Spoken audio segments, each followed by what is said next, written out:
நாங்க தாசிப்பா, நாங்க தாசினே வச்சுக்கிடுவோம். நாங்க வந்து தாசி தான். எங்களை தாசி ஆக்குற உங்களை என்ன சொல்றது? ஊர்ல கராட்டக்காரிய கூட்டிட்டு வந்துட்டு சிங்கிடி சிங்கிடி ஆற வச்சுட்டு அப்படி பாக்குறீங்களா? அப்ப நீங்களே யாருல? அவ தாசினா நீ யாரு? நடிக்கிறவளோ தாசி. அப்படியே தாசி ஆனாலும் எங்க குடும்பத்துக்கு என் பிள்ளைகளுக்கு வயிற்று நிறைச்சு என் பிள்ளைகளை காப்பாத்திட்டு வரேன்ல. உன்ன மாதிரி குடிச்சிட்டு ஊரழிஞ்சு சீரழியில பொம்பளை அந்த மார்பகத்தை அறுத்துருவேன்னு சொல்லியிருக்கான். இந்த மார்பகத்தை நீ அறுத்துறேன்னு ஒரு தடவை சொன்ன. அது வந்து ஒரு ஜாதி பேரை சொல்லி, அது எங்க ஜாதி. ஜாதி முத்திரை குத்த வேண்டாம். பொம்பளைக்கு மார்பகம் எதுக்கு கடவுள் கொடுத்துருக்கான்? நான் தாய்ப்பால் கொடுத்து இன்னொரு உயிரை வளர்க்கறதுல தானே கொடுத்துருக்கான். அதை அறுத்தா பண்ணி அம்மா மார்ல பால் குடிச்சா என்ன குடிச்ச கேக்குறேன். இன்னைக்கு கேக்குறேன் நானு. பொம்பளை எல்லாம் நான் அவ்வளவு இலக்காரமா நினைச்சுக்கிட்டு இருக்கேன். ஒவ்வொருத்தரையும் நீ எவ்வளவு கஷ்டப்பட்டு நாங்க குடும்பத்தை நடத்துறோம், பிள்ளைகளை பாதுகாக்கிறோம், வேலைக்கும் போகணும், பிள்ளைகளுக்கு கொத்தனார் வேலைக்கு காலையில இருந்து ஒருத்தி மண்ணு சுமந்து கல்ல சுமந்து பிள்ளைய வளர்க்குறாள். எவ்வளவு கஷ்டப்படுறான்னு தெரியுமா? உனக்கு வந்து தேனி மாவட்டத்துல ஒரு பிள்ளைய போட்டு அடிச்சாங்க அம்மா.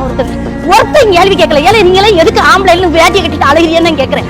அவ வந்து அக்காவோ தங்கச்சி என்ன தப்பு வேணாலும் பண்ணிருக்கேன், நீ பண்ணாத தப்பாவே நாங்க பண்ணிட போறேன்னு கேட்கிறேன். அப்ப அந்த பிள்ளைய போட்டு ஒருத்தர் அடிக்கிறேன். எங்களுக்கு உடம்புல பலம் இல்ல, அதுதான் சொல்றேன். எங்களுக்கு பலம் இருக்குன்னு ஒரு நம்ம கதைக்கு வேணா சொல்லலாம். நான் இன்னைக்கு ஆம்பளைய அடிச்சேன்னு. இப்ப ஆம்பளை என்னால அடிக்க முடியுமா? நடுத்தர தீபா போய் அடிக்க முடியுமா? அப்ப என் புருஷன் அடிச்சா நான் வாங்கதான் செய்ய முடியும். அப்ப கடவுள் என்ன எதுக்கு படைச்சிருக்கானா? ஆம்பளை உனக்கு வீரத்தை கொடுத்தது எதுக்காக?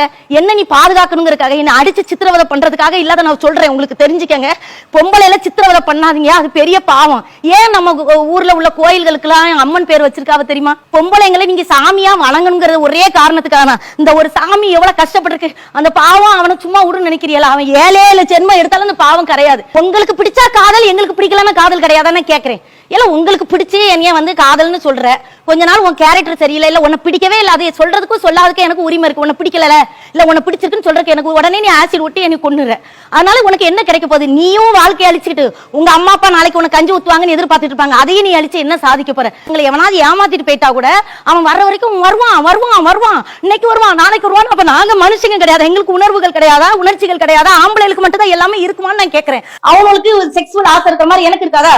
எனக்கு என் புருஷன் பல்ல கடிச்சு பேசணும்னு ஆசை இருக்காதா? மனசு விட்டு பேசணும் ஆசை. அடி மிதி உத கடிச்சு வச்சா கூட உன் புருஷன் கடிச்சுட்டான்னு வெளியில 4 பேருக்கு சொல்லிடாத, அப்புறம் அவமான போயிரும், போலீஸ் ஸ்டேஷனுக்கு போயிடாதா, அவமானமா போயிரும். இப்படி சொல்லி அங்க இருக்கிற நான் வந்து பெரிய ஹை கிளாஸ் பெண்களுக்காக பேசலாமா? என்ன மாதிரி நடுத்தர வாழ்க்கையை வாழ்ந்துட்டு இருக்கிற பெண்களுக்காக மட்டும்தான் பேசுறேன். நான் இப்பவும் சொல்றேன், எந்த ஆம்பளைங்களையும் நான் தப்பு சொல்ல.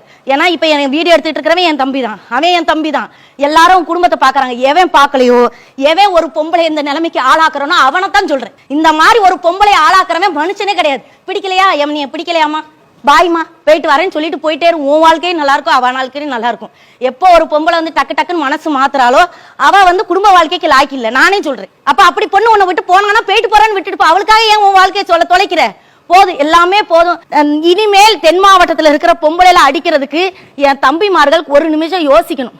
நம்ம அவளை அடிக்கணுமா, நம்மளை பாதுகாக்கிறதுக்கு தான் அவளை கொடுத்துருக்காங்கன்னு யோசிக்கணும். தயவு செஞ்சு அதை செய்யுங்க. என் அக்கா வந்து கோபமா பேசுறேன்னு சின்ன வயசுல இருந்து என் மனசுல உள்ள உணர்வுகள் இந்த அப்படியே வருது, அப்படியே கொட்டிருச்சு. எதுவும் யாரும் தவறா எடுத்துக்கிடாதீங்க.